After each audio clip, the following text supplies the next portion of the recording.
Jangan lupa like, komen, dan subscribe channel YouTube TVRI Bengkulu, serta nyalakan lonceng notifikasinya.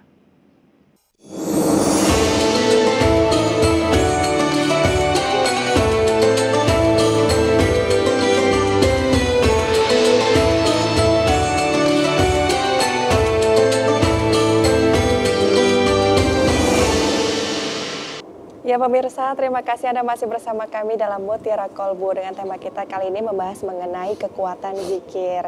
Nah, tadi Ustadz itu mengenai bagaimana itu kan ada tuh istilahnya tumbuhan pun ikut berzikir dan bertasbih Ustadz. Itu betul Ustadz ya? Betul itu. Dan suatu riwayat memang mengatakan tumbuh-tumbuhan termasuk hewan-hewan itu berzikir ya. Makanya ada yang memelihara kucing ya. Ya ketika dia diperhatikan maka dia berdoa sama Allah. Tak diberi keselamatan, jadi semua itu ngaruh berzikir semuanya.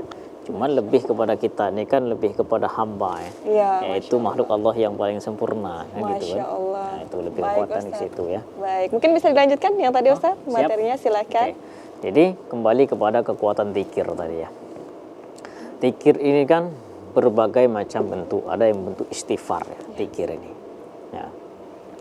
Sehingga bentuk istighfar ini artinya mohon ampunan kepada Allah. Nah, ini zikir.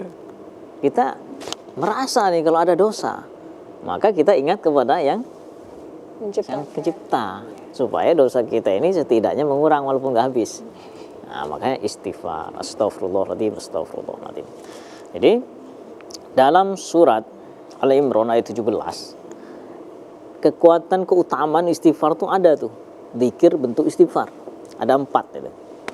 Yang pertama as-sabirina, yang kedua as-sadiqina, yang ketiga al-qanitina, yang keempat al-munfiqina.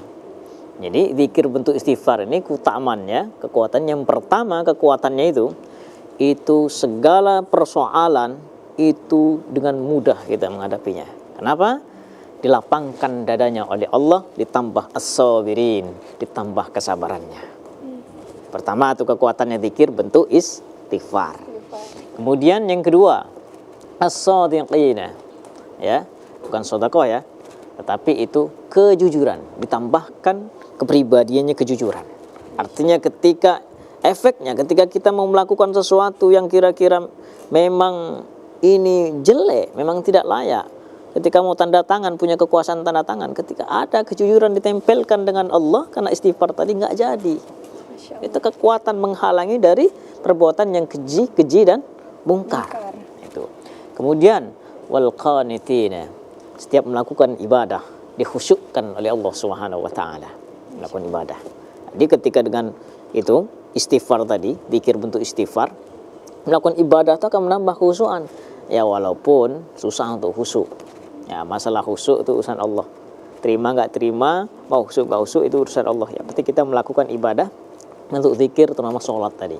Kemudian yaitu yang keempat ya, al-munfiqina, yaitu keutamaan yang keempat, zikir bentuk istighfar tadi, ditambahkan hartanya, selalu bertambah.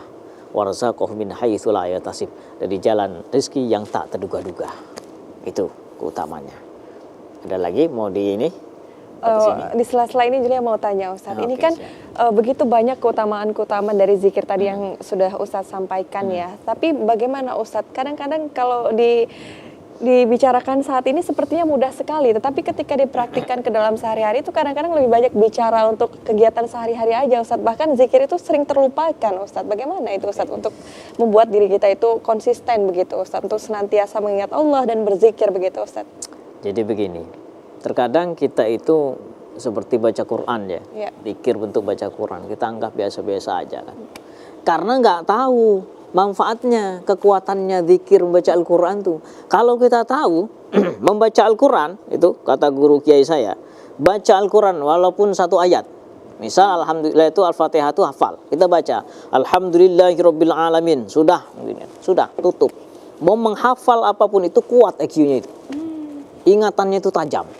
Nah itu, ini cocok untuk anak-anaknya. Ya, anaknya susah menghafal pelajaran pendidikan, suruh baca Quran. Kalau sudah bisa baca Quran, langsung kuat. Yang sering lupa, seringlah baca Quran. Kuat ingatannya nanti. Jadi Itu melatihnya salah satunya dengan rajin-rajin membaca Al-Quran. Baca Al-Quran. Makanya ketika orang itu mungkin sekarang ini secara teori, kan kalau sudah tahu manfaatnya, kekuatannya kan, insya Allah ya walaupun nggak satu ayat, setengah ayat kan. Cuman terlalu pelit kalau setengah ayat kan. Ya, seayat lah. Gitu. Baca Al-Quran itu. Ya. Nah, kembali lagi kepada apa tadi? Istighfar tadi ya. Istighfar. Istighfar ini dalam hadis Rasulullah, dalam kitab Mukhtarul Hadis An-Nabawiyah, Bismillahirrahmanirrahim, man aktsara minal istighfar ja'alallahu lahu min kulli hammin farhan wa min kulli dhiqin makhrajan wa razaqahu min haitsu la yatasib. Man aktsara, barang siapa yang memperbanyak istighfar, astagfirullahaladzim, astagfirullahaladzim, diperbanyak baca istighfar itu, kata Allah, ja'alallahu lahu min kulli hammin farhan. Allah menjadikan orang yang banyak baca istighfar tadi, tiap-tiap kesedihan jadikan kebahagiaan. Masya Allah. Nah, yang galau-galau bahagia. Wa min kulli dhiqin makhrajan, dari tiap-tiap banyak persoalan di rumah tangga, di sosial, banyak persoalan masalah. Ya, kita istighfar mengadu kepada Allah. Maka min kulli dhiqin makhrajan, diberikan solusinya oleh Allah, jalan keluarnya. Apapun persoalan itu dipermudah oleh Allah. Kemudian bonusnya warazaqahu min haitsu la yahtasib, dapatkan rezeki dari jalan yang tak terduga-duga. Itu zikir bentuk istighfar. Masya Allah, luar biasa sekali Ustadz. Nah ini ibu-ibu pastinya sudah siap nih mau bertanya ya. Setelah jeda pariwara berikut bisa kita tanya-tanya ke Ustadz langsung ya ibu-ibu. Dan Ustadz kita akan sambung lagi usai jeda pariwara berikut. Pemirsa jangan kemana-mana, tetap bersama kami dalam Mutiara.